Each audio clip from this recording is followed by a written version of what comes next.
मंत्री सुखविंदर सिंह सुक्खू इस वक्त हमारे साथ हैं। सर,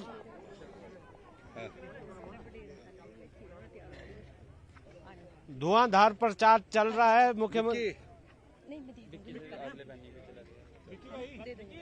प्रचार तो आपका धुआंधार चल रहा है, क्या रिपोर्ट है सर?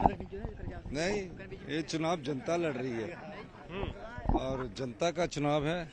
जनता ने मन बनाया हुआ है, अब उसका 1 जून को वो भुगतान करेगी। आपने कहा अनुराग ठाकुर झूठ बोल रहे हैं मेडिकल कॉलेज को लेकर, बाकी चीजों को लेकर। देखिए, अनुराग ठाकुर जी ने भी झूठ बोला और नड्डा जी ने भी झूठ बोला। ये जो 3 मेडिकल कॉलेज आए हैं 2014 में, जिसमें से 2 मेडिकल कॉलेज गुलाम नबी आजाद जी ने हिमाचल में आकर स्वीकृत किए।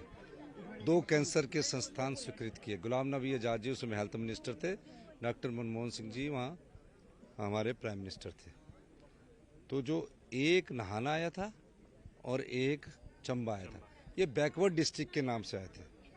मेरे गुलाम नबी जी आजाद जी को मैंने फ़ोन किया कि आपने मुझे वादा किया, मैं जम्मू कश्मीर में काम करता था पार्टी का, तो उन्होंने इन नियमों को कैबिनेट से तोड़कर, क्योंकि वो बैकवर्ड डिस्ट्रिक्ट था, फॉरवर्ड डिस्ट्रिक्ट में इस हमीरपुर मेडिकल कॉलेज को 2 मार्च 2014 को दिया। नोटिफिकेशन है, नोटिफिकेशन की कॉपी भी है। उसके बाद मनमोहन सिंह जी की सरकार चलेगी और 16 मई 2014 को डॉक्टर मोदी जी प्रधानमंत्री बने, पर 190 करोड़ हम लेकर आए थे।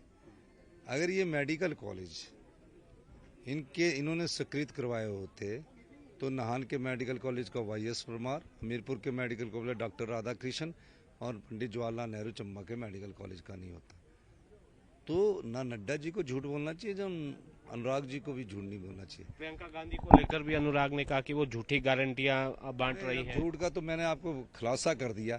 अगर ये लाए होते तो कोई दीनदयाल उपाध्याय जी के नाम से खुलना था, कोई किसी और के नाम से खुलना था। जैसे अटल टनल है, अटल टनल का शिलान्यास किया है श्रीमती सोनिया गांधी ने, तब रोहतांग टनल थी, कंप्लीट हुई इनके समय तो वो बन गई अटल टनल। ऐसी बात ये कह के अपनी राजनीतिक रोटियां सीखना चाहते हैं। जयराम ठाकुर कह रहे हैं कि आपने कहते फाइल बना दी है, OPS जो है वो अब 30% ही देंगे। मेरे को तो समझ नहीं आया कहाँ से जयराम ठाकुर जी 5 साल भी सोए रहे, और मुझे लगता है कि अब ओपोजिशन लीडर भी सोने के बाद इस प्रकार की बयान दे रहे हैं, अभी भी सोए हुए हो। क्या लगता है सर लोकसभा ऐसा ना हो कि वो इस प्रकार की सोए रहे और कल को उनकी कुर्सी जो प्रतिपक्ष की है वो कोई और उड़ा ले जाए। आपको लग रहा है सर, आपने संबोधन में कहा कि आप फिर से 40 होने जा रहे हैं? 40 तो अभी होने जा रहे हैं। जनता के लोगों का मूड है और लोग चाहते हैं कि धनबल की राजनीति को हराना है और जनबल को जीतना है। तो इस बार जो है जनबल जीतेगा, धनबल हारेगा। जनता जीतेगी, धन हारेगा।